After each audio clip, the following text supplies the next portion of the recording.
There is something happening inside you right now that you cannot fully explain. You are tired, and yet something in you's moving. You are worn down to the edge of what feels possible. And yet here you are, still listening, still reaching, still refusing to let go of something you cannot even name. That contradiction living inside your chest right now is not a sign that you are broken. It is not evidence that you have failed or that heaven has forgotten your address. That tension you feel, that strange coexistence of exhaustion and hunger, of feeling small and yet sensing that something enormous is near, that is not weakness wearing a disguise. That is the signature of a calling. You did not come to this message because the algorithm was kind to you today. You did not stumble here because you had nothing better to do. Heaven does not work through coincidence. Every click, every pause, every moment that led you to press play on this message was arranged by a hand far greater than any recommendation engine or social feed. God was already moving before you even knew you were searching. He saw you last night when the room was quiet and the thoughts were loud. He saw you in the middle of the ordinary moments when you wondered whether any of this was worth it. And he said, "Not yet, not yet do I let them give up. Because what I have prepared for this one cannot be released until they are standing exactly where they are standing right now." That is you. You are the one he was talking about. The scripture says it plainly in Jeremiah chapter 1 verse 5. "Before I formed you in the womb, I knew you. Before you were born, I set you apart." God did not choose you after reviewing your performance. He did not look at your track record, count your failures, measure your inconsistencies, and then reluctantly sighed, you were worth the risk. He chose you before the foundation of your story was even written. He chose you before the hardest years, before the relationships that left scars, before the seasons that made you question everything you thought you believed, before you ever had the chance to disappoint anyone, including yourself. He looked through all of time and said, that one is mine." And yet here you sit, feeling like the least likely candidate in the room. That paradox is not a problem to be solved. It is the very terrain that chosen ones walk through before their miracle breaks open. Think about every person in Scripture who carried an enormous calling. They all passed through this exact valley first. They all knew what it felt like to be chosen by heaven and confused on earth at the same time, to feel the fire of purpose burning somewhere deep, and yet to look at their hands and see only ordinary skin. You are in that passage right now. You are in the valley that comes just before the view. Do not mistake the valley for the destination. Do not let the heaviness of this season convince you that this is where your story ends. You are not in a grave. You are in a womb. And what God is forming in you right now is being knit together with a precision and a power that your fatigue cannot interrupt and your doubt cannot dismantle. If you feel it, if something in these words is landing somewhere true inside you, if your spirit is recognizing what your mind is still trying to catch up to, then do something right now. Pause for just one moment and type 777 in the comments below. Not as a ritual, not as a magic number, but as a declaration, as a way of saying to heaven and to yourself, I hear this, I am here, I have not given up. Let that number be your stake in the ground. Let it be the moment you marked in time when you chose to keep going, even though everything in you was tired. Because that is what chosen ones do. They keep going. They do not keep going because they feel strong. They keep going because something stronger than feeling lives inside them and refuses to be extinguished. This message is going to take you somewhere today. Not somewhere comfortable, but somewhere real. You are going to understand things by the end of this that you did not have language for when you pressed play. You are going to see your exhaustion differently. You are going to see your struggle differently. You are going to see yourself differently, because God is about to show you what He has already seen in you all along. But before we go further, take one more action right now. If this message is reaching you, if even one sentence has touched something honest inside you, hit the like button right now. That one small act tells heaven and this community that you are present and that you are ready to receive. Then, share this message with someone who needs to hear it today. You do not have to explain why. You do not have to write a long message. Simply send it, because the person you share it with may be standing at the exact same crossroads you are standing at right now, and your one act of generosity could be the thing that keeps them from giving up. Subscribe if you have not already done so, because what is coming in this channel is not content. It is a lifeline. Every message released here is released with prayer and with purpose, and you do not want to miss what God sends next. The link to support this ministry is in the description and in the pinned comment below. Every gift, no matter the size, carries this word further into the world and places it in front of someone who needs it tonight. Your generosity is not just an offering. It is a seed planted in the soil of someone else's breakthrough. You are not tired because you are finished. You are tired because you are almost there, and God has opened the way. There is something the world's most brilliant minds have quietly agreed on for decades. Something that does not make the headlines but lives in the research, in the data, in the findings of neuroscientists who have spent their careers mapping the terrain of the human brain. And it connects directly to you, to who you are, to why you have always felt like you were built for something more than what your current circumstances reflect. Chosen ones carry a frequency that is not just a spiritual statement, that is a neurological one.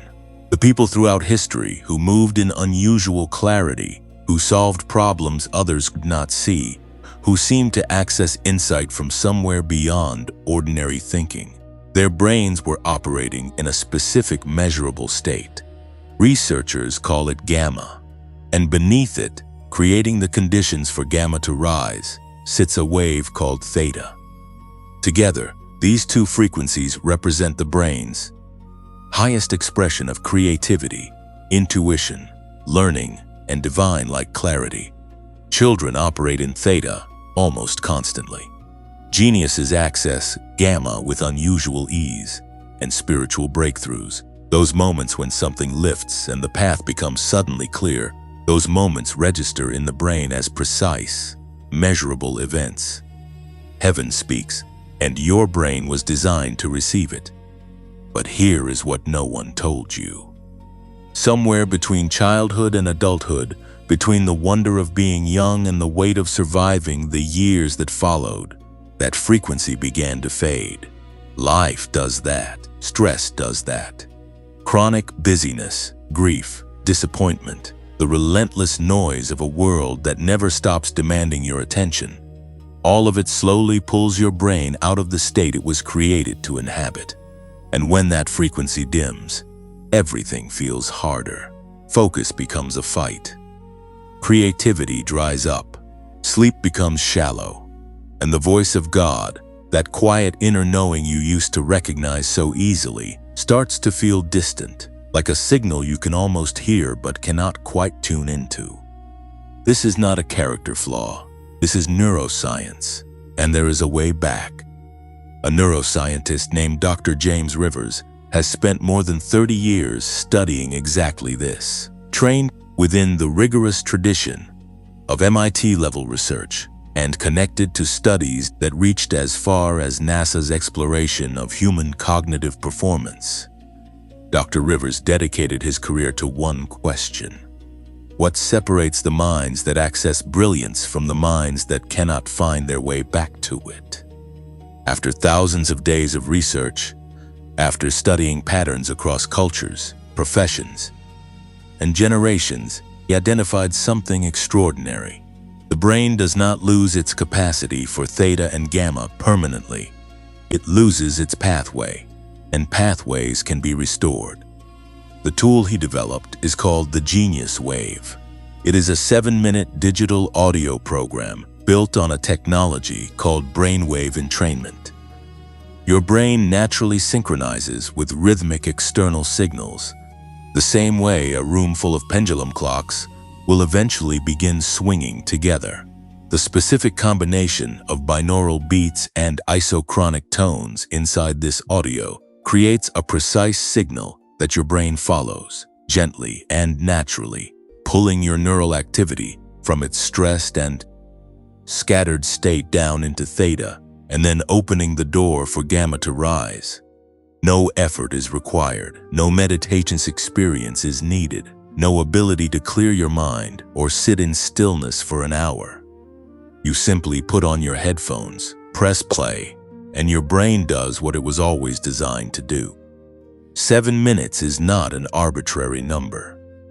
Dr. Rivers identified it as the precise window of time the brain needs to begin synchronizing with an external frequency without tipping into fatigue or resistance.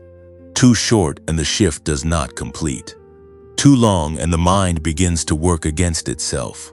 7 minutes is the threshold, and the Genius Wave was engineered to move your brain through that threshold every single time you listen. The results people have experienced are not subtle. A woman who had not slept through the night in over a year used the 7-minute audio before bed and slept straight through until sunrise for the first time in 14 months. The following Monday, she received a phone call she had been waiting on for nearly a year, a door that had been closed suddenly swinging open in a way she could not explain. A man who had been stuck in the same professional position for 7 years, unable to see his way forward no matter how hard he worked, began listening each morning and within 3 weeks had generated ideas that shifted his entire career trajectory. A mother of 3 who had stopped trusting her own mind after years of being told she was too sensitive began using the Genius Wave daily and said for the first time in her adult life, she felt like her thinking was her own again, clear and strong and trustworthy. These are not isolated cases. More than 19,000 people have now used this program. The return rate sits below 4%. That number tells you something no marketing language can. People who experience genuine results do not ask for their money back. Now you may be calculating right now whether this is something you can reach for in this season. $39 is not nothing, especially when every dollar you carry has already been promised to something else. That hesitation is honest and it deserves to be honored. But consider what you have already spent, not in money but in years. Years of pushing through mental fog. Years of half sleep that leaves you more tired than when you closed your eyes. Years of knowing there is a sharper, clearer, more inspired version of yourself somewhere beneath the surface, but being unable to reach it. The cost of staying exactly where you are has already been paid 1,000 times in energy you could not afford to lose. $39 ARENs for 90 days of risk-free access to a tool that may permanently shift the way your mind operates is not an indulgence. It is an investment in the person God designed you to be. The standard price of the Genius Wave is $49. Through the exclusive link placed in the pinned comment below this video, you can access it today for only $39. That $10 reduction is not a gimmick. It is a deliberate decision made for this specific community because the people receiving this message are ready. But this pricing window is narrow. It will not remain open indefinitely, and when it closes, it will not reopen at this rate. Before you take that step, there is something critical you must know. Because the Genius Wave has produced verifiable results, counterfeit versions have begun circulating in other corners of the internet. These imitations borrow the name and the language, but do not contain the precise frequency calibration that makes the original program work. A copy of the name is not a copy of the science. If you find anything called the Genius Wave anywhere other than the link in the pinned comment beneath this video, you are looking at a product that cannot deliver what the real program delivers. Do not risk your time, your money, or your breakthrough on a counterfeit. The only verified, fully guaranteed access point is through the single link that has been placed in the pinned comment for this community, and nowhere else. When you purchase through that link, you are protected by a full 90-day money-back guarantee. 3 complete months to observe, to let the frequency work through you, and to measure what shifts in your focus, your sleep, your creativity, your sense of direction, and your ability to hear clearly what God is saying over your life. If after 90 days nothing has changed, you receive every dollar back with no questions, no fine print, and no process designed to wear you down. Guarantee exists because Dr. Rivers is not selling a feeling. He is standing behind a verified neurological tool with complete confidence in what it does. The pinned comment below holds the link. The price of $39 is there waiting for you right now. And the version of yourself that thinks with precision, rests deeply, creates with freedom, and moves through life with the focused and inspired clarity that chosen ones were always built to carry. That version of you is 1 7-minute audio away from beginning to surface. Go to the pinned comment, click the link, and let the frequency do the rest. You have been fighting something you were never meant to fight alone. And the reason the battle has felt so relentless, so personal, so precisely aimed at the places where you are most vulnerable, is not because you are weak. It is because you are significant. Darkness does not waste its energy on people who pose no threat. It does not organize its opposition around lives that carry no weight. The intensity of what has come against you is not a measure of your smallness. It is a measure of what heaven has assigned to your name.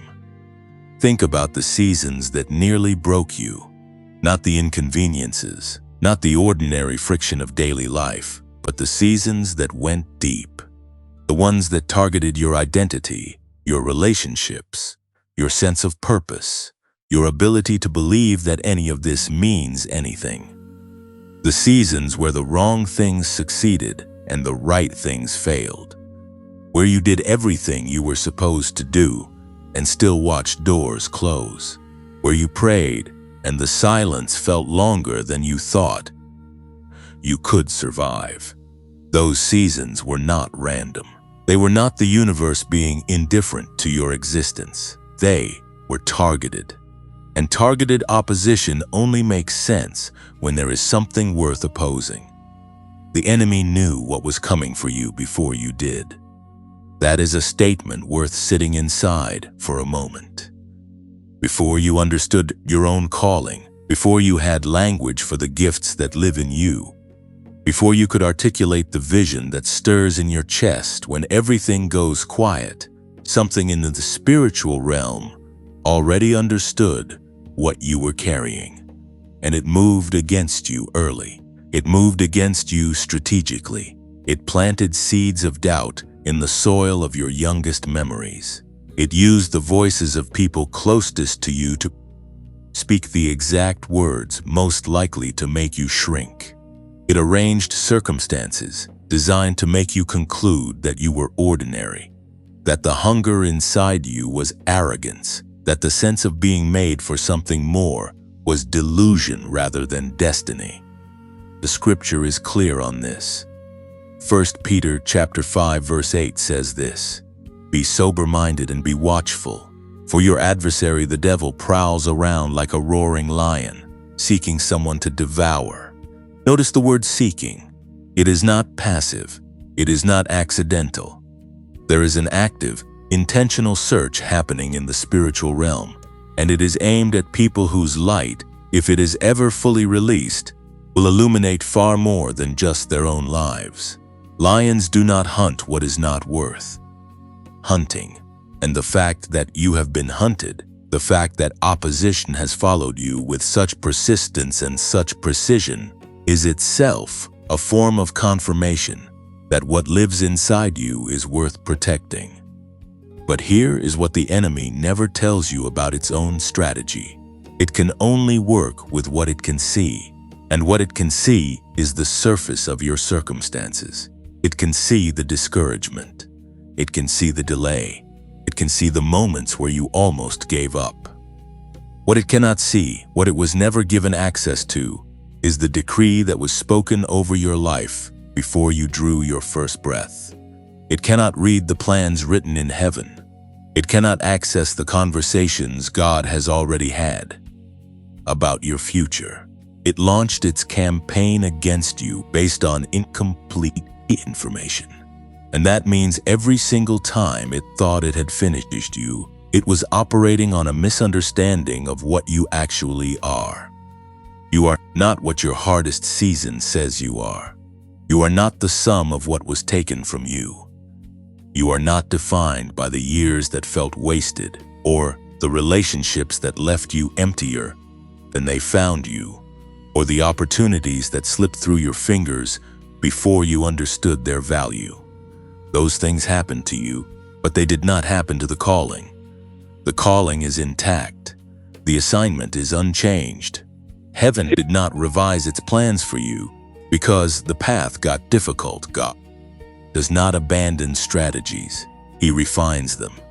And every detour you have walked through, every valley that felt like a dead end, was being used to build in you something that the shortcut could never have produced. Think about what pressure does to coal. Left alone, coal is useful but unremarkable. But under the right conditions, under intense pressure sustained over time, coal becomes diamond. The most valuable, the most brilliant, the hardest substance that exists. And no one looking at a diamond thinks about the pressure that formed it. They see only the light moving through it, the clarity, the way it catches every ray and throws it outward in a dozen directions at once. That is what God has been doing in the seasons that nearly broke you. He has not been punishing you. He has not been absent. He has been applying the exact pressure needed to produce in you a brilliance that ordinary comfort could never have formed. The enemy saw the pressure and believed it was winning. It watched you struggle and interpreted your struggle as evidence of your defeat. But it was watching the process and calling it the conclusion. It mistook the forming for the failure. And that mistake has already cost it more than it knows, because you are still here. After everything that was thrown at you, after every season designed to make you quit, you are still standing in this moment, still listening, still carrying the hunger that was placed inside you before you were born. That hunger did not survive by accident. It survived because it is sustained by something the enemy has no authority over. It survived because God's hand has been on it the entire time. And the miracle that has been assigned to your name, the breakthrough that you have been praying toward, the shift that you have felt approaching even in the middle of your hardest seasons, it was not delayed because of anything the enemy did. The enemy does not have that kind of power over the plans of God. What felt like delay was development. What felt like detour was preparation. What felt like loss was the removal of everything that would have gotten in the way of what God is about to release into your life. There are things that were taken from you that you mourned deeply and that you would take back in a moment if you could. But if you could see what God sees, if you could read the full story from beginning to end the way He reads it, you would understand that some of what was removed with surgical precision because it was incompatible with where you are going. The relationships that ended, the opportunities that dissolved, the versions of your life that collapsed before they could be. Fully built, some of those endings were not the enemy stealing your future. They were God protecting it. That does not erase the grief. It does not invalidate the real pain of real loss. God is not asking you to pretend that the hard things were not hard.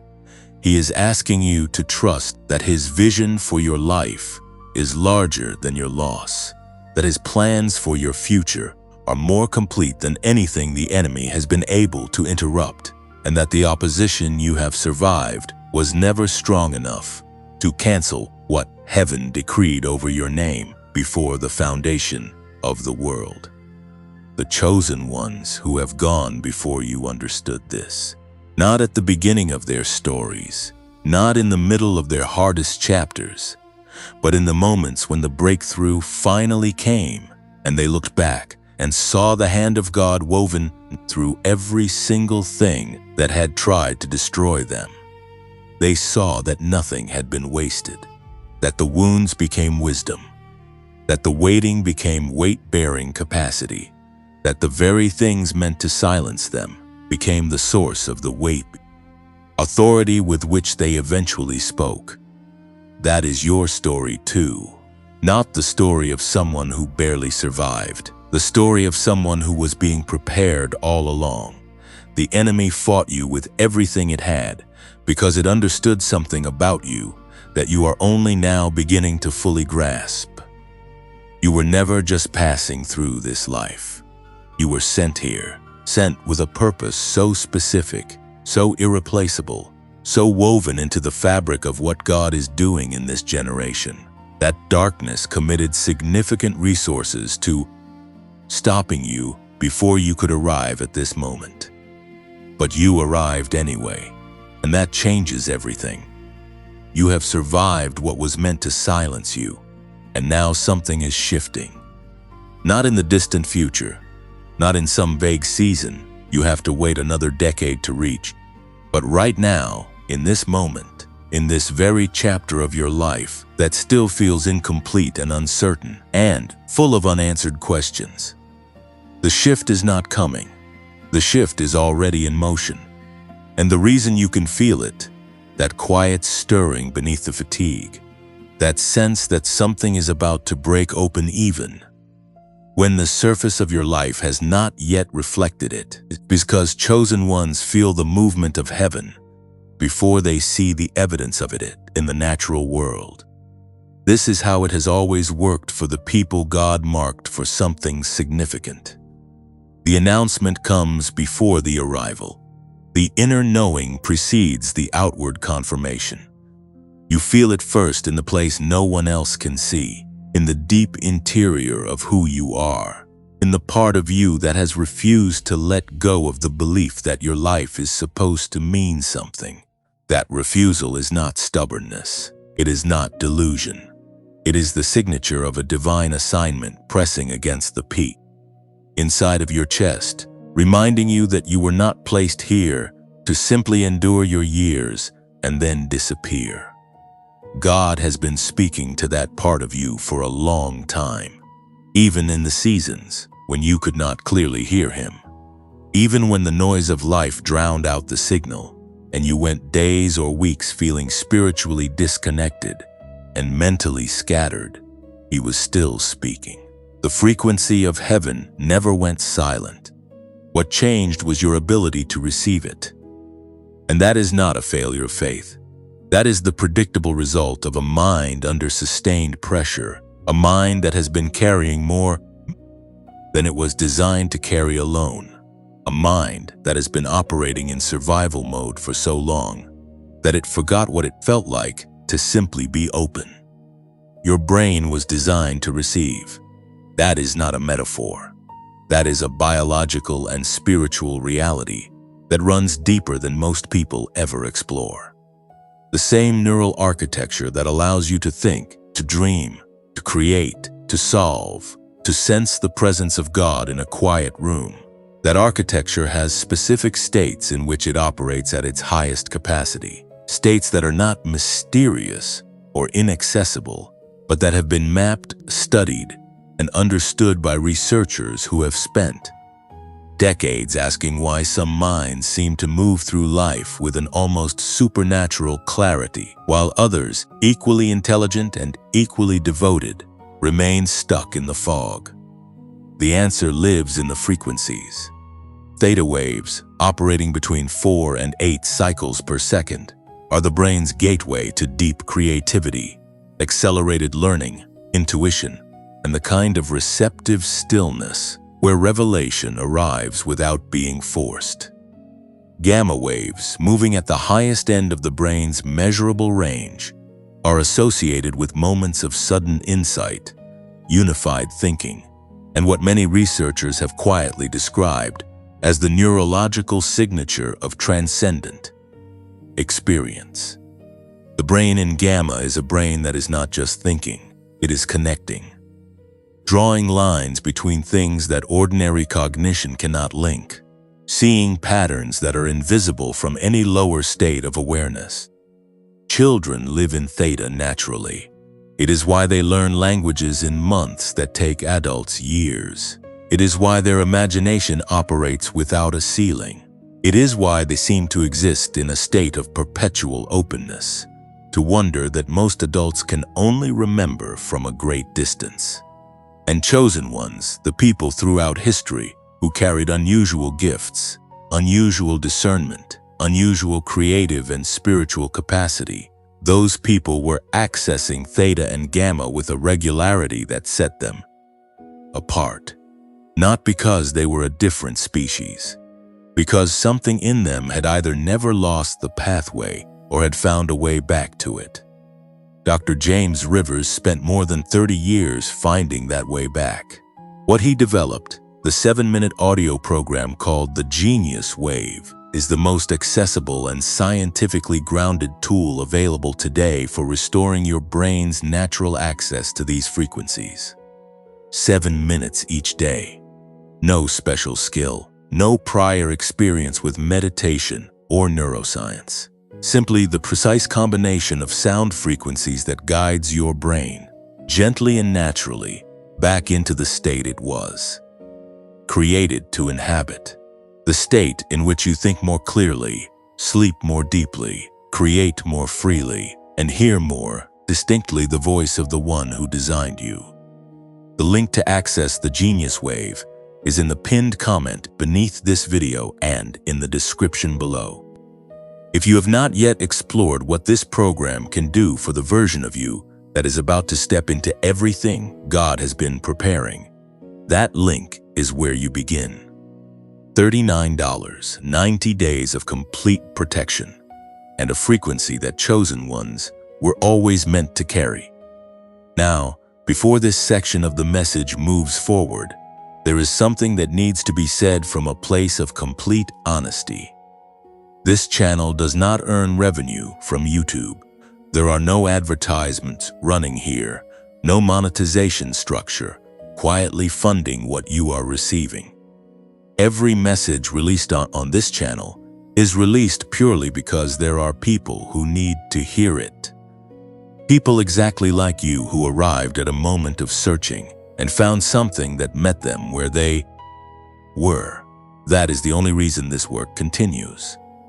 If what you have heard today has reached you in a real way, if something in these words has touched a place in you that needed to be touched, and if you want to help make sure this message reaches the next person who needs it just as much as you did, there is a way to support that work. In the pinned comment below and in the description of this video, you will find a donation link. This channel is sustained entirely by the generosity of people who have been impacted by what they received here and who want to pass that impact forward. Whatever you are able to give, whether it is the equivalent of a cup of coffee or something more, it carries real weight. It keeps the lights on. It keeps the messages coming. It means that the person sitting alone at 2 in the morning who needs to hear that they are chosen and that their life is not over will find this channel still here when they search. And if giving financially is not possible for you right now, That is completely understood, and there is no weight attached to that. You can still be part of what this work is doing, simply by watching, by leaving a comment below that tells us this message found you, and by sharing this video with one person in your life who is in the middle of a season that is asking more of them than they feel equipped to give. That act of sharing costs nothing, and it means everything. Hit the like button if you have not already done so, because it helps this message travel further than this channel alone can carry it. And if you are not yet subscribed, subscribe now, because what is coming next on this channel is not a series of random uploads. It is a deliberate, sustained word for a specific community of people who were called before the storm, and who are now standing at the threshold of everything that calling was always moving toward. You are part of that community. You did not find this channel. This channel found you. And the fact that you are still here, still listening, still allowing these words to work on the interior of who you are, that is itself an act of courage that heaven is not overlooking. The weight you have been carrying is about to feel different. Not because the circumstances have changed yet, but because you are changing. The frequency inside you is beginning to remember itself. And a chosen one who remembers their frequency is a chosen one who is ready for what comes next. There is a moment that comes in the life of every chosen one where everything they have believed about themselves is tested at the deepest level. Not tested by an obvious enemy, not tested by a clear and visible opposition that they can name and confront directly, but tested by something far more subtle and far more dangerous. Tested by silence, tested by the absence of confirmation, tested by the gap between what they know in their spirit and what they can see with their eyes. That gap, that uncomfortable and often agonizing distance between the promise and the proof, is not a sign that the promise was false. It is the very space in which faith is forged into something that cannot be shaken by any future storm. You have lived in that gap. You know what it feels like to hold something in your heart that you cannot yet hold in your hands. You know the particular loneliness of carrying a conviction that the people around you cannot see or validate or make sense of. You know what it is to wake up on an ordinary morning with an extraordinary sense that your life is supposed to look different from what it currently looks like, and to have no visible evidence to support that sense, only the quiet persistence of something deep inside you that refuses to release its grip on what it knows. That knowing is not arrogance.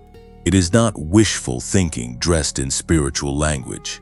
It is the internal witness of a spirit that is connected to a purpose larger than what the present moment can contain.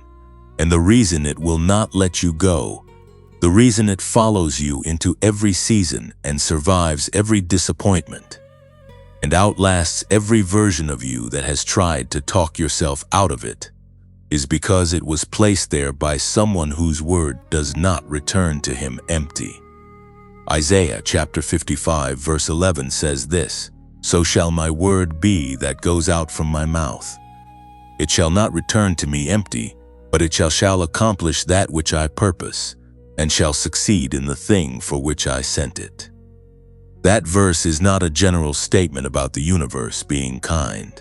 It is a declaration about the nature of God's word when it is spoken over a life. When God speaks a purpose into existence, that purpose carries the full weight of His authority behind it. It does not dissolve when circumstances become difficult. It does not expire when seasons change. It does not retreat when the enemy pushes back.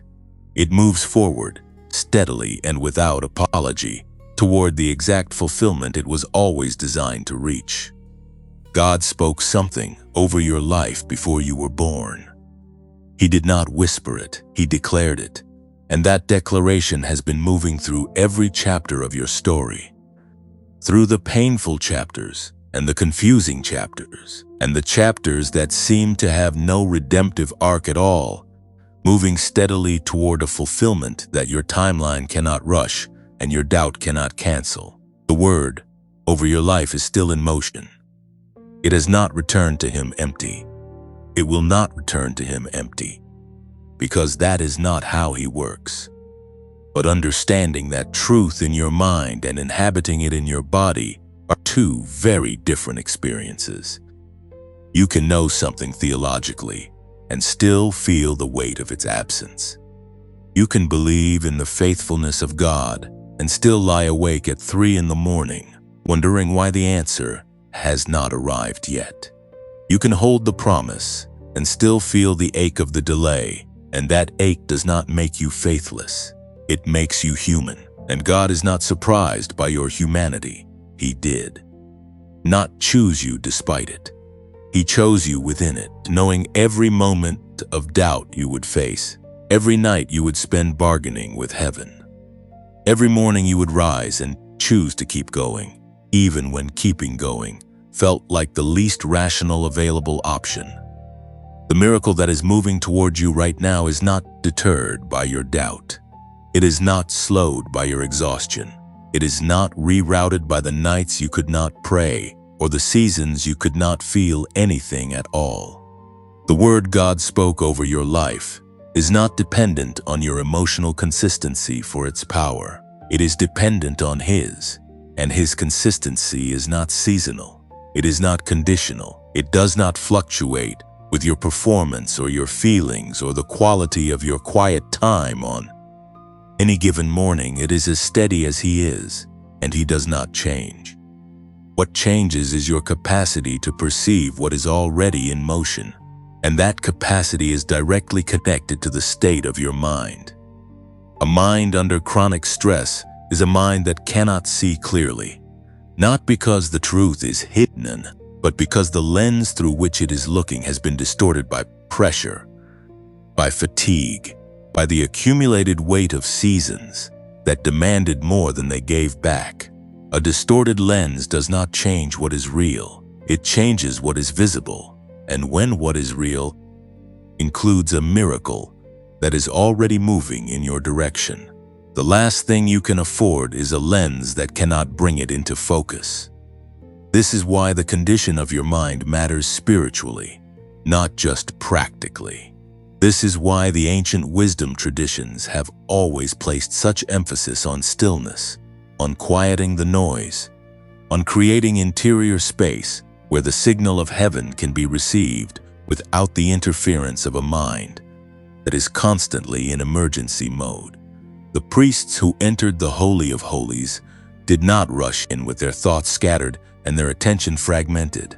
There was a preparation, a quieting, a deliberate movement from the outer court of noise into the inner sanctuary of presence. And it was in that inner sanctuary that God spoke. Not louder, clearer, because the conditions for receiving had been carefully prepared. You carry that same capacity for inner sanctuary. It is not reserved for priests or prophets or people with a specific religious pedigree. It is woven into the architecture of every human mind that was created in the image of a God who is Himself the source of all clarity, all creativity, all wisdom, and all peace. The capacity to enter that inner space is yours by design. What has been disrupted is not the capacity itself, but the pathway to it, the neural and spiritual groove that leads from the noise of the outer world into the stillness where revelation lives. Restoring that pathway is not a matter of trying harder.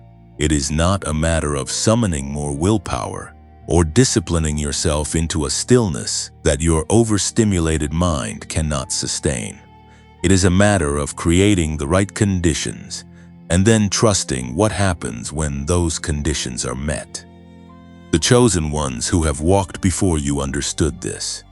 The ones who heard clearly, who moved with unusual precision, who seemed to carry an almost supernatural sense of timing and direction. They were not operating on information that was unavailable to you. They were operating from a planetary alignment that made them unusually receptive to what heaven was already transmitting.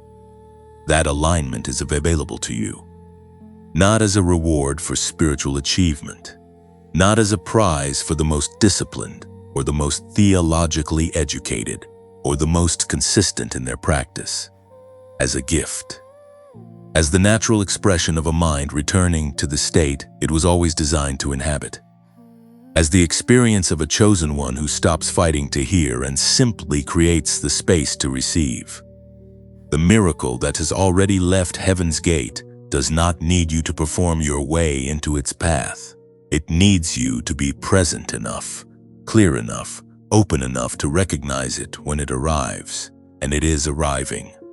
Right now, in this season, in this chapter that still feels unresolved and uncertain, and full of questions that have not yet found their answers, it is moving toward you with the same steady, unstoppable momentum as the Word of God that launched it. You are not waiting for God to act. God has already acted. You are simply moving toward the moment when what He has already released becomes visible in the world you can see with your eyes. And that moment is closer than it has ever been. The signs have been speaking to you for longer than you realize, not in dramatic ways, not in burning bushes or audible voices that interrupt the ordinary flow of your day, but in the quiet and persistent language that heaven uses when it is trying to get the attention of someone it has marked for something specific. The number that keeps appearing in the places you least expect it. The song that comes on at the exact moment you needed to hear those particular words. The stranger who says, something in passing that lands so precisely on the thing you have been carrying in private that you have to stop and catch your breath. The dream that stays with you days after you had it, not because it was dramatic, but because something in it felt more real than waking life. These are not coincidences. The mind that has been trained by a culture of skepticism will immediately reach for rational explanations, will file these moments under the category of pattern recognition or confirmation bias, or the brain's tendency to find meaning in randomness. But you are not reading this message because you have fully surrendered to that explanation. You are here because some part of you has always known that the moments which feel most like coincidence are often the moments most saturated with divine intention. God speaks in the language of alignment. He arranges people, timing, circumstances, and encounters with a precision that looks like accident from the outside, but feels unmistakably intentional from the inside. And the reason it feels intentional is because it is. The God who numbers the hairs on your head and knows the end of your story before the beginning has been written is not leaving the details of your life to chance. He is threading a needle through every chapter, pulling together the loose and scattered elements of your experience into a pattern that will one day be unmistakably clear. You are in the middle of that threading right now, which means that from where you stand, the pattern is not yet fully visible. You can see the individual threads, the moments, the signs, the words that landed, the doors that opened and closed, the people who came and went. But you cannot yet see the full design they are forming. That is not a failure of vision. That is the nature of being inside the story while it is still being written. The tapestry looks like knots and loose ends from the back. It only reveals its design when you step around to the front. And God is asking you to trust the weaver, even when all you can see is the back of the work. That trust is not passive. It is not the resigned acceptance of someone who has given up trying to understand. It is the active, courageous decision of someone who has looked at the evidence of God's faithfulness across the whole of their life and concluded that He has not brought them this far to abandon the work now. Every time you chose to keep going, when every external signal told you to stop, that was trust in action. Every time you held on to the promise when the circumstances made the promise look impossible, that was faith doing exactly what it was designed to do. And none of that has been invisible to heaven. The alignment you are moving into now is the convergence of everything that has been building. The preparation seasons, the refining seasons, the seasons of loss that made room for what was coming. All of it has been moving toward a specific point of arrival. And the signs that have been increasing in frequency around you, the moments of synchronicity that have been arriving more often and more precisely than they used to, those are not random fluctuations in an indifferent universe. Those are markers. They are the way heaven signals to a chosen one that the season of preparation is giving way to the season of manifestation. This is the moment where your receptivity matters more than it ever has before. Because a miracle moving toward you and a mind that is too clouded to recognize it when it arrives is a gap that costs more than it should. You do not want to be so deep in the fog of mental exhaustion and spiritual static that when the door finally opens, you cannot see it clearly enough to walk through it. You want to be present. You want to be clear. You want your mind operating in the state of openness and elevated awareness that allows you to move with confidence, precision when the moment comes. That is exactly what the Genius Wave was designed to support. 7 minutes each day of precise audio frequency that guides your brain back into its natural state of theta and gamma, the frequencies of creativity, intuition, deep rest, and the kind of receptive clarity where divine signals are received rather than missed. Dr. James Rivers did not create this program for people who have it all together. He created it for people who are carrying a significant calling and who need their mind to be a clear enough vessel to fulfill it. People exactly like you. The link to access the Genius Wave is in the pinned comment below and in the description of this video. Available today for $39 with a full 90-day guarantee. If you are in a season where clarity matters, and every chosen one arriving at a moment of convergence is in exactly that season, this is the tool that bridges the gap between the miracle moving toward you and the mind ready to receive it. Now, there is something this community deserves to hear said plainly and without any performance attached to it. This channel exists for one reason: to find the people who are in the middle of their hardest seasons and remind them of who they are and what they carry. That is the entire purpose. There is no advertising revenue funding this work. YouTube does not place ads on these videos and send a check at the end of the month. Every message you receive here is sustained by something simpler and more human than that. It is sustained by people who were reached by what they heard and who chose to make sure someone else could be reached by it too. If this message has done something real in you today, if it has touched a place that needed to be touched or spoken something that you have needed to hear for longer than you can remember, and if you want to help make sure this word keeps traveling, the donation link is in the pinned comment below and in the description of this video. This channel is kept alive entirely by the generosity of people in this community. Whatever you are able to give, even the smallest amount, carries genuine weight. It is not a transaction. It is a partnership.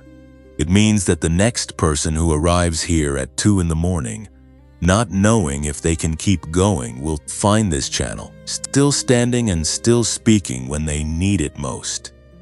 And if giving financially is simply not possible for you in this season, that is completely understood, and there is no expectation attached to your presence here. You can still be part of what this work is doing in a way that costs nothing, but means everything. Watch to the end. Leave a comment below. Let this community know that this message found you. And share this video with one person in your life who is standing at a crossroads right now, and who needs to be reminded that they are not alone, and that their life is not without purpose, and that heaven has not lost track of their name. Hit the like button right now if something in this message has resonated with something true inside you. That small act does more than you might think.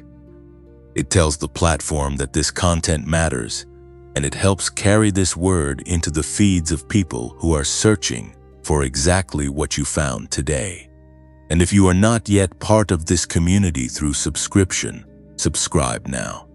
What is being built here is not a content schedule. It is a lifeline for a specific generation of chosen ones who are waking up to who they are and what they carry, and you do not want to be absent for what comes next. The signs around you are not random. The timing of this message in your life is not accidental. And the alignment that is forming beneath the surface of your current circumstances is moving towards something that your eyes will soon be able to see as clearly as your spirit already senses it. Stay close, keep listening, and trust the weaver. There is a word that heaven has been holding for you. Not a word of condemnation. Not a word of correction delivered with the cold precision of a judge who has reviewed your file and found it wanting. A word of release. A word that sounds like the moment a held breath finally lets go, like the first rain after a drought, so long you had almost forgotten what rain felt like on your skin. Heaven has been holding this word until the exact moment you were ready to receive it, without immediately explaining it away, and that moment is now. You have spent a significant portion of your life believing, at some level, beneath the surface of your conscious theology, that the miracle was conditional. That it would arrive when you had done enough, prayed enough, believed purely enough, cleaned up the parts of yourself that still embarrassed you when you held them up to the light. You have been operating under a quiet and largely unexamined conviction that God's movement in your life was waiting on your readiness, that the breakthrough was parked somewhere just outside the reach of who you currently are, accessible only to a more disciplined, more faithful, more consistent version of you that has not quite arrived yet. That conviction has cost you more than you know. Not because it made you try harder, though it did that too, but because it placed the weight of divine timing on your shoulders that were never designed to carry it. It turned the miracle into a performance review. It transformed the gift into a wage. And somewhere in that transactional framework, the simple and radical truth of grace got buried under a pile of self-improvement projects that left you more exhausted and no closer to the thing you were reaching for. The miracle that is moving towards you right now is not waiting for you to become someone else first. It is moving toward you as you are in this season, with this history, with these questions still unanswered, and these wounds still in the process of healing, and these areas of your life that are still unresolved and still imperfect, and still a work in progress. God does not require the completion of your sanctification before He releases what He has promised. He releases the promise into the middle of the process. He sends the miracle into the mess. He shows up in the rooms that are not yet clean and speaks over the situations that are not yet resolved, and moves through the chapters that are not yet finished with the same authority and the same love and the same intention that He would bring to any other moment. Romans chapter 5 verse 8 says this, "But God demonstrates His own love for us in this, that while we were still sinners, Christ died for us while we were still." That phrase is doing more theological work than most people slow down long enough to notice. While we were still in the middle of it, while we were still unfinished, while we were still carrying the exact things that might seem to disqualify us from receiving what love offers. God did not wait for the before and after transformation to be complete. He moved in the middle. He acted in the while. And the same God who did not wait then is not waiting now. This is the word heaven has been holding for you. You do not have to earn your way to the miracle. You do not have to arrive at some predetermined level of spiritual performance before the breakthrough is released into your life. The covenant that covers your name was not written in ink that fades when you fail. It was sealed with something that does not change with your circumstances or your consistency or the quality of your last season. And the chosen one who truly grasps this, who lets this truth move from intellectual agreement down into the marrow of how they actually live and pray and hope and expect, that chosen one becomes someone the enemy cannot touch with the weapon of unworthiness ever again. Because unworthiness is the primary weapon. It is the lie underneath most of the other lies. It is the root system that feeds every other form of spiritual discouragement. You are not good enough. You have failed too many times. You have too much history. You have too many unresolved things. You are too inconsistent, too broken, too complicated, too far behind. And if the enemy can keep you living inside that framework, it does not need any other strategy. Because a chosen one who believes they are unworthy of what God promised will disqualify themselves before the opposition even has to lift a finger. But here is what unworthiness cannot survive. It cannot survive an encounter with grace that is specific and personal and loud enough to drown out the accusation. It cannot survive the moment when the truth of who God says you are lands with more weight than the lie of who the enemy has told you that you are. It cannot survive the experience of being loved in the middle of the while, of being moved toward while you are still in process, of having the miracle approach you not as a reward for what you have accomplished, but as an expression of what you are loved with. You are loved with a love that does not calculate, that does not keep a running total of your failures and measure them against your successes before deciding whether to show up for you today. You are loved with the kind of love that looked at the full, unedited version of your life.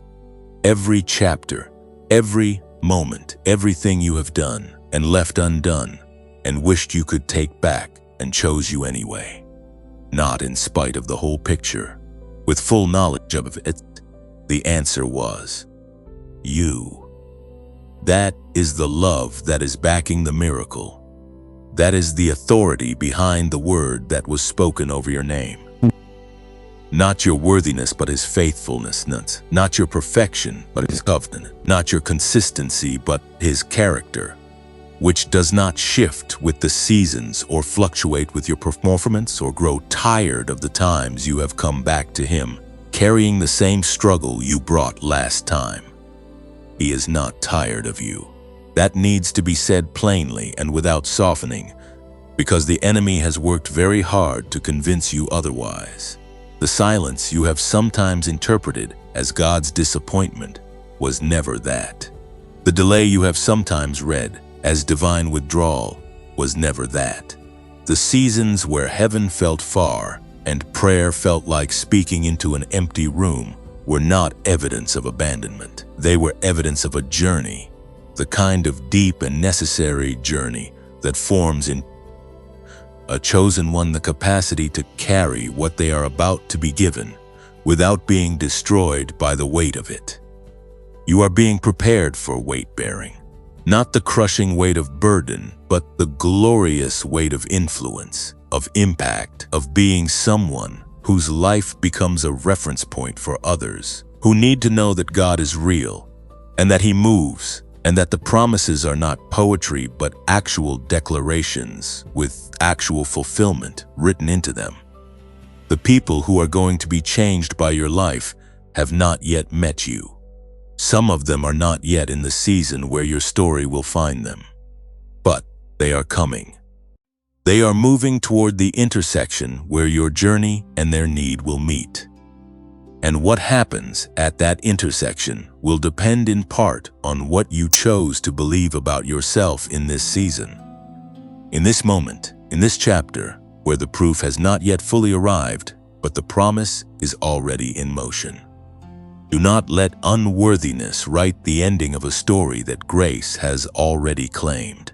Do not let the accumulated weight of your hardest chapters convince you that the author has lost the plot. God has not lost the plot. He wrote it. Every chapter, including the ones that made no sense while you were living through them, was in His hands. And the chapter that is opening now, the one that begins in the middle of your tiredness and your questions, and your still unresolved hoping, that chapter is the one where the miracle that has already left heaven's gate finally comes into view. It is moving. It is moving toward you right now, and nothing that has tried to stop it has succeeded. There is a threshold that every chosen one must cross. Not a physical threshold, not a door you can see with your eyes, or a line marked on the ground that tells you when you have officially moved from one side to the other, but an interior threshold, a moment of decision that happens in the deep places of who you are before it ever shows up in the visible circumstances of your life. And the crossing of that threshold is not dramatic in the way you might expect. It does not always come with the feeling of certainty or the emotional rush of sudden confidence. More often it comes quietly, in the middle of an ordinary moment, as a simple and irreversible choice to stop waiting for permission to believe what God has already said. You have been standing at that threshold for longer than you realize. And everything that has been moving in this message, every word that has landed somewhere true inside you, every moment of recognition where something you heard connected with something you already knew but had lost access to, all of it has been preparing you for this crossing. Not a crossing into easy circumstances or instant answers, or a life suddenly free of complexity and challenge. A crossing into a different relationship with what you carry. A different understanding of who you are in the middle of whatever season you are living through. A different posture toward the miracle that is already in motion. The posture of a chosen one who has crossed the threshold is not the posture of someone waiting to be convinced. It is the posture of someone who has already decided, who has looked at the evidence of God's faithfulness across the whole arc of their story and said, I have enough to go on. I have enough to take the next step. I do not need every answer before I move. I do not need the full picture before I trust the painter. I have seen enough of how he works to know that what he starts, he finishes, and what he promises, he delivers, and what he speaks over a life does not return to him empty.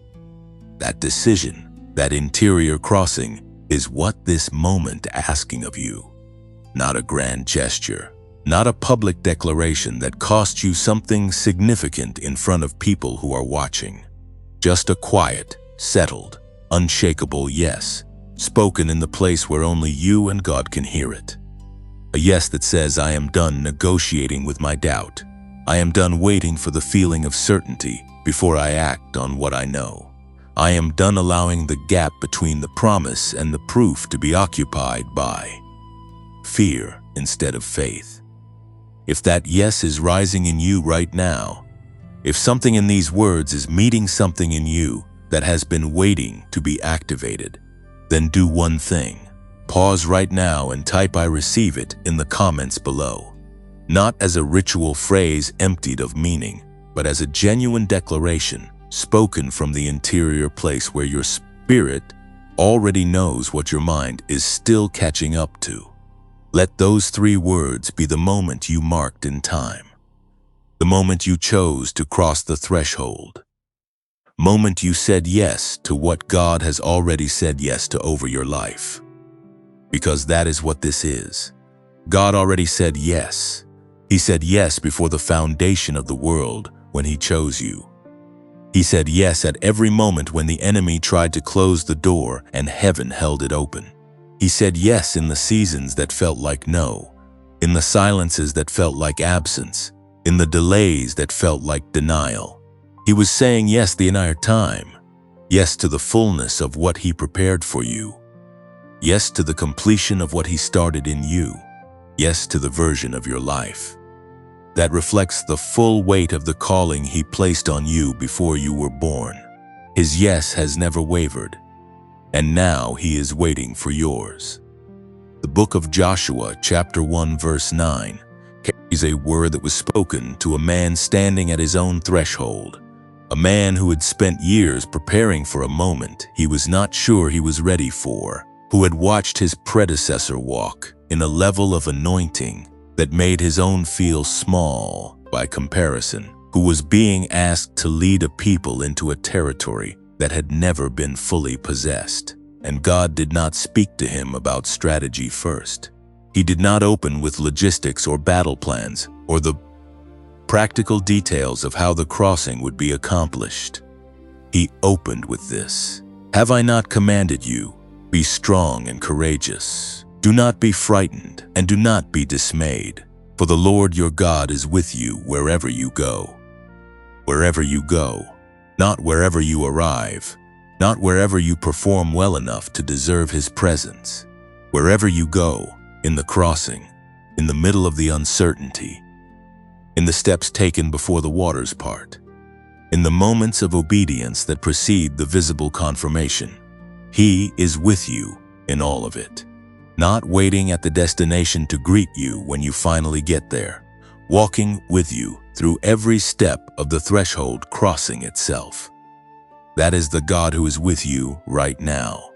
Not a God observing from a distance to see whether you will make the right choice. A God who is present in the making of it, who is closer than your next breath, who knows the fear that is trying to hold you back from the crossing and is not disappointed by it, and is not waiting for you to conquer it alone before He shows up. He is in the fear with you.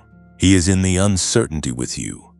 He is in the not yet knowing with you, and His presence in the middle of all of it is the very thing that makes the crossing possible. Chosen ones do not cross thresholds because they feel ready. They cross because they know who is with them. They move not on the basis of their own strength, but on the basis of the one whose strength has never failed and whose faithfulness has never found its limit. The courage that Joshua needed was not generated from within himself. It was borrowed from the presence of a God who commanded him to be strong, precisely because the strength being commanded was not Joshua's to manufacture. It was God's to supply, and the command to have it was itself the promise that it would be given. The same is true for you in this moment.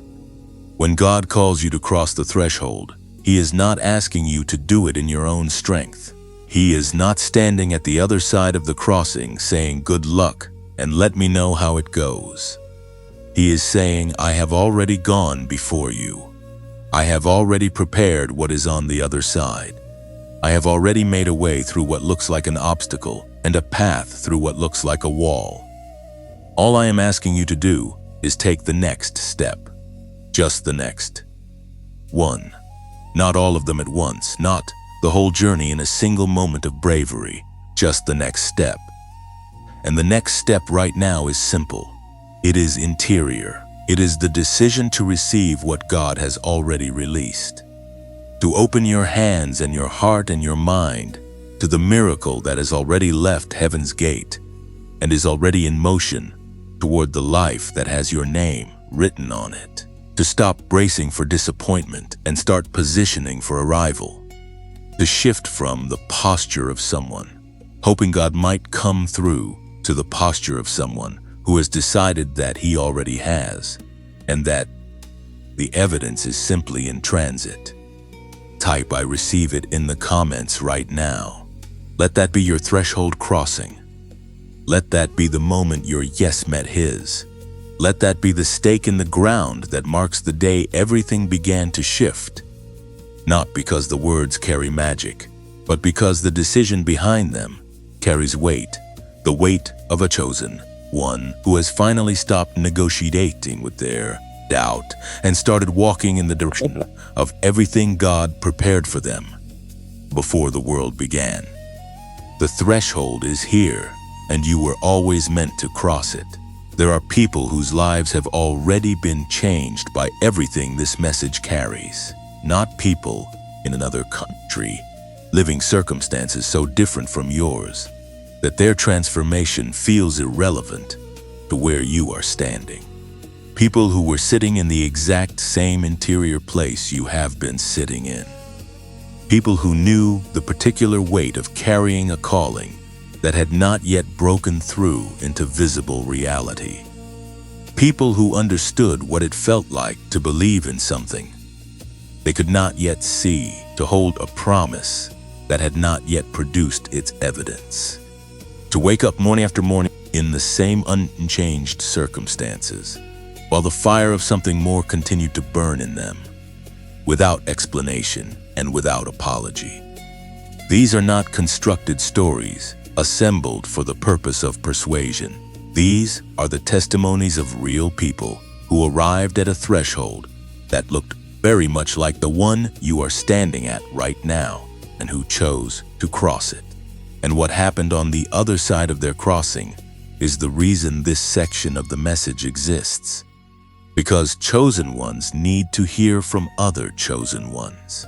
Because faith is not only built in the quiet interior of private prayer, but also in the communal hearing of what God has done in lives that share the shape of your own struggle. There was a woman who had spent 14 months unable to sleep through the night. Not the ordinary sleeplessness of a busy mind that needs to wind down. The deep and consuming inability to rest that comes when grief and anxiety have taken up residence in the body and refuse to be evicted by willpower or routine or any of the ordinary remedies that work for ordinary exhaustion. She had tried everything that was available to her. She had prayed until prayer felt like repetition. She had sought counsel and taken advice and made the adjustments that everyone around her suggested. And still, night after night, sleep remained just beyond her reach, like a shore she could see but could not swim to. She arrived at a place of surrender that felt less like peace and more like the simple exhaustion of having nothing left to fight with. And in that place of empty-handed surrender, something shifted. Not dramatically, not with the feeling of certainty she had been waiting for. Simply a quiet opening. A willingness to receive what she had been straining toward. And on the other side of that opening, rest came, sleep came. The kind of deep and genuine rest that the body remembers before the mind knows how to ask for it. She woke the following morning and described it as feeling like she had been returned to herself, like something that had been held at a distance had finally been allowed to come home. 3 months later, she sent a message with 2 words: "I am back." Everyone who received it understood exactly what she meant. There was a man who had been professionally stationary for 7 years, not for lack of intelligence or effort or genuine desire to move forward. He worked harder than most people around him. He stayed later, thought deeper, brought more to every room he entered, but something was blocked. The doors that should have opened remained closed. The recognition that should have followed the work did not come. And after 7 years of pushing against what felt like an invisible wall, he had begun to quietly accept the conclusion that this was simply the ceiling of what his life was going to produce. He did not arrive at his breakthrough by trying harder. He arrived at it by becoming clearer, by removing enough interior noise that he could hear the specific direction that had been available to him all along, but that the static of exhaustion and frustration had been drowning out. Within weeks of that clarity arriving, 3 ideas came to him in rapid succession. Ideas so precisely suited to the problems his organization was facing that their implementation was immediate and their impact was visible almost instantly. He said afterward that the ideas themselves were not new. They had been there the whole time. He simply had not been in a state of mind that allowed him to access them. There was a mother who had stopped trusting her own judgment.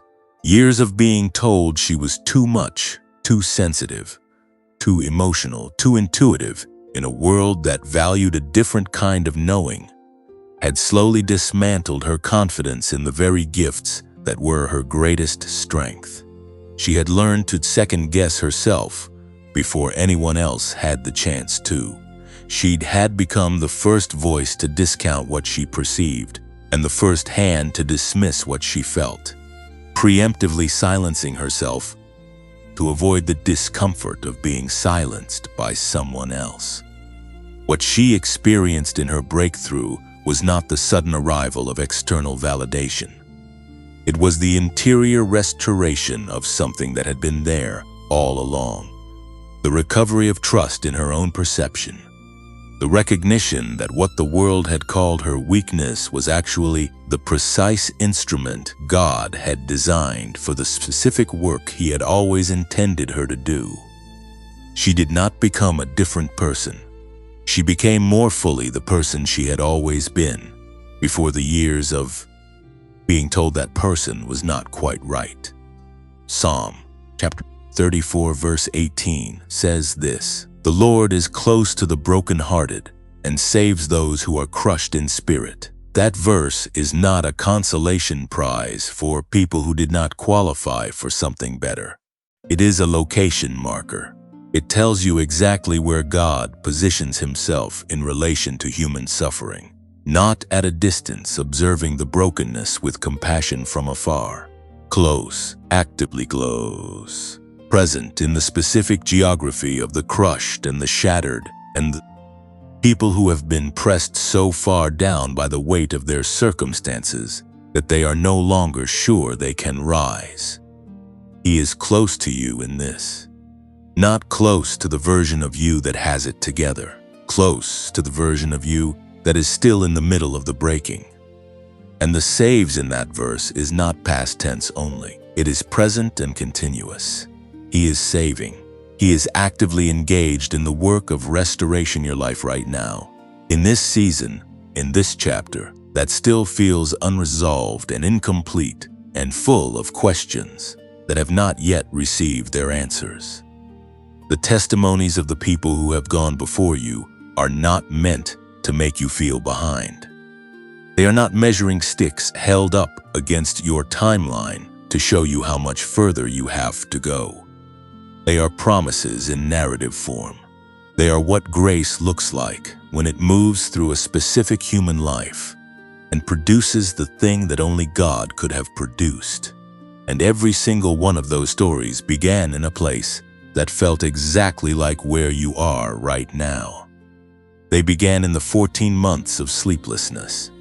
They began in the 7 years of invisible ceilings. They began in the slow and painful dismantling of self-trust by voices that did not understand what they were diminishing. They began in the threshold moments where the crossing felt impossible and the other side felt theoretical. And the only reason to take the next step was the quiet and stubborn conviction that God had said something, and that what He says does not return to Him empty. Your story began there too. It began in the hardest place.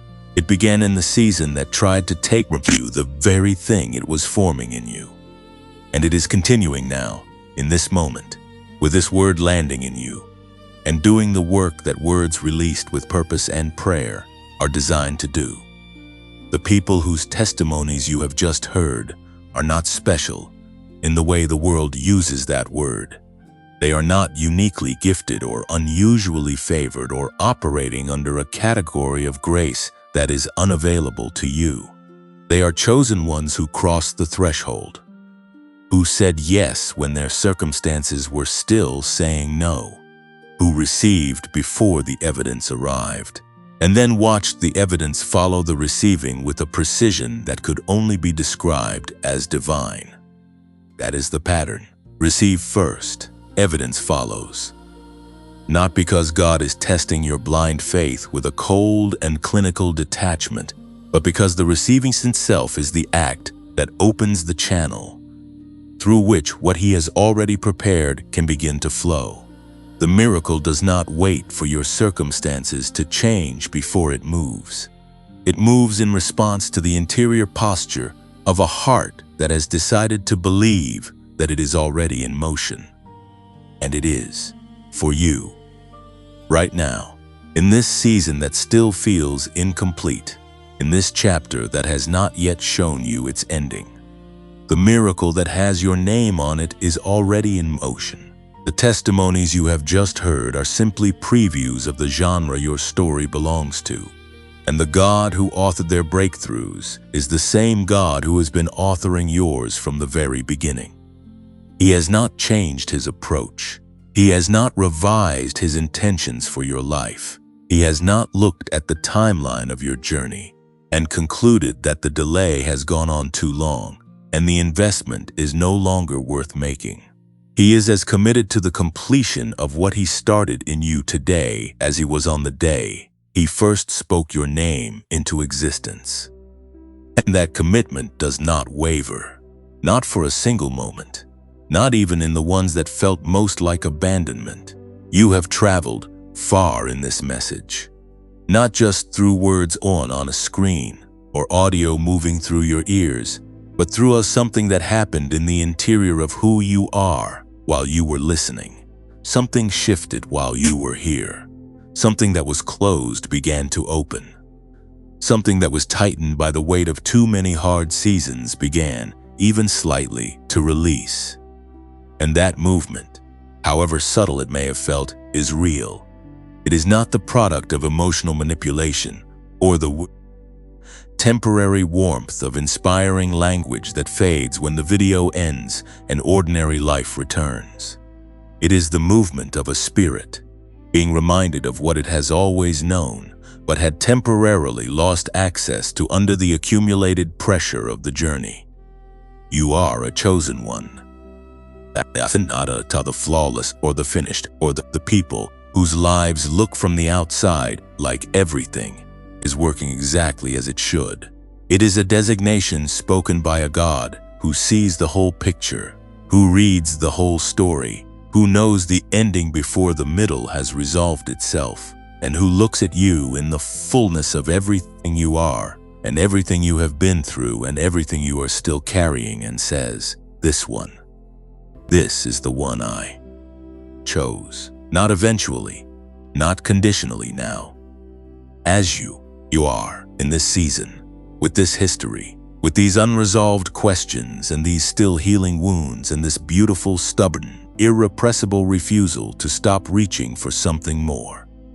The crown that belongs to your name has not been given to anyone else while you were waiting. Heaven does not redistribute assignments because the timeline got complicated.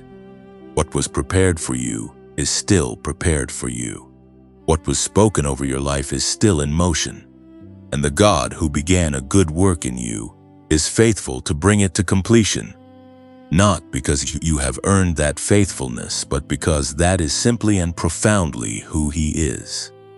Before this message closes, there is something that needs to happen, not as a formality, not as the expected religious gesture that bookends a spiritual video, but as a genuine act of connection between you and the God who arranged for you to be here today. A prayer, not a long one, not a complicated one, simply an honest one, spoken from the place in you that is tired of pretending and ready to receive. If you are willing, close your eyes for just a moment. You do not have to fold your hands or assume any particular posture. Just be where you are. And let these words carry what your own words may not have been able to form lately. Father, I bring this chosen one before you right now. You see them exactly as they are in this moment. Not the version they present to the world, not the version they wish they were, but the real and unedited and deeply loved version that only you have full access to. You see the tiredness. You see the questions that have not found their answers yet. You see the hope that has survived every season that tried to extinguish it. And you call all of it worthy of your presence. I ask that everything this message has stirred in them would not fade when the screen goes dark. That the truth that landed today would take root in soil that is deep enough to hold it through every future storm. That the miracle already in motion toward their life would find them in a posture of receiving, with open hands and a spirit that has decided to trust you even before the evidence arrives. Seal this moment in them, Father. Let it be the one they look back on as the day something permanently changed. In the name that is above every name, amen. That prayer was not just words. It was a covering, and you carry it with you from this moment forward into whatever comes next. Now the miracle that has been prepared for your life does not arrive only through spiritual receptivity. It also moves through practical alignment, through the conditions you create in your daily life that either open or close the channel, through which what heaven has released can flow into what your eyes can see. One of the most significant of those conditions is the state of your mind. A mind operating in chronic stress and mental fog is a mind that misses doors, that fails to recognize the right moment, that has the answer somewhere inside it, but cannot access it when the moment of need arrives. This is why the Genius Wave matters for chosen ones specifically. Not as a substitute for faith, but as a practical tool that supports the mind God gave you in doing what it was designed to do. 7 minutes each day of precisely calibrated audio frequency that guides your brain into theta and gamma, the states of deep creativity, intuitive clarity, accelerated learning, and the kind of open receptivity where divine signals land clearly rather than getting lost in the noise. Dr. James Rivers built this program for people who are carrying something significant and who need their minds to be clear enough vessels to steward it well. The link to access it is in the pinned comment below this video and in the description. Available today for $39 with a full 90-day money-back guarantee. If you are in a season where what you hear from heaven matters, and every chosen one always is, this is the tool that helps you hear it. If something in this message has reached you today, there is one more thing being asked of you before you go. Hit the like button right now. Not as a transaction, but as a declaration that this word found you and that you are not leaving unchanged. That small act carries this message further than this channel alone can carry it, and places it in front of the next person who is sitting in the same street you were sitting when you first pressed play. Share this video with one person today. You do not need to write a long explanation or craft the perfect introduction. Simply send it, because the person you share it with may be at the exact moment in their journey where this word is the thing that keeps them from making an irreversible decision in the wrong direction. Your one act of sharing is not a small thing. It is a lifeline placed in someone else's hands by someone who cared enough to reach out. And if you are not yet subscribed to this channel, subscribe now.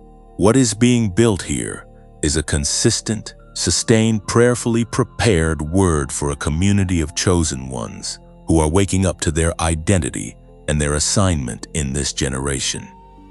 Each message released here is released with the belief that the right person will find it at the right moment. You found this one. Do not miss what comes next. This channel is no longer monetized. There are no advertisements running here, no revenue being generated through the platform. We chose to continue making these videos because we believe these messages need to keep reaching the right people at the right moment. If you want to walk alongside us in keeping this journey going, you can support the channel through a voluntary donation using the link placed in the description or in the pinned comment below. We are genuinely grateful for every act of support, every prayer offered for this work, and every share that carries this word into a new corner of the world. Whatever you are able to give, it matters more than you know. And if giving financially is not possible for you right now, simply watching to the end, leaving a comment, and sharing this message is itself a gift that keeps this community alive and growing. You came to this message carrying something heavy, and you have permission to set some of that weight down now. Not the calling, not the purpose, not the fire that has refused to go out, no matter how many seasons tried to extinguish it. Set down the weight of striving to earn what grace has already given. Set down the weight of waiting for permission to believe what God has already declared. Set down the exhaustion of performing your way toward a breakthrough that was never going to be accessed through performance in the first place. Pick up instead what was always meant to be yours, the identity of a chosen one who knows who chose them and why. The posture of someone who has decided that the miracle is already in motion and that their only job is to be present enough, clear enough, and open enough to receive it when it arrives. The unshakable confidence of a person who has heard the word of God spoken over their life and has decided once and for all to believe it more than they believe anything the enemy has ever whispered in their direction. You are not who your hardest season said you were. You are not the sum of what was taken from you. You are not defined by the years that felt wasted or the versions of your life that did not survive long enough to reach their potential. You are who God said you are. Before the foundation of the world, before the first breath, before any of the chapters that tried to rewrite the story he authored, he looked through all of time and he saw you and he said, "Chosen." That word has not been revoked. It has not expired. It has not been quietly reassigned to someone who seemed like a safer investment. It is yours. It has always been yours. And the life that word was spoken over is the life you are still living, still building, still believing for, still refusing to give up on even when giving up would have been the easier choice. You are a chosen one. The crown is yours. The miracle is in motion, and the God who opened the way has never once closed it behind you. Go now and carry the light that was always yours to carry. You made it to the end of this message, and that matters. Not everyone does. The ones who stay are the ones who were meant to receive what the full journey carries. You are one of those people. Everything spoken over you in this message was released with prayer and with the genuine belief that it would find exactly the right person at exactly the right moment. That person is you. And the fact that you are still here, still listening, still willing to receive, tells heaven something important about where you are in your journey. Do not let what landed today stay only in this moment. Let it move with you. Let it inform how you wake up tomorrow. Let it change the conversation you have with yourself in the quiet of the morning before the world makes its demands. Let it be the word you return to when the doubt will come back, and when it does, you will need to remember what you received here today. You are chosen, you are covered, you are not alone, and the miracle that has your name on it is already on its way. Stay close to what is true. Stay close to the one who called you, and never stop believing that the best of your story is still ahead.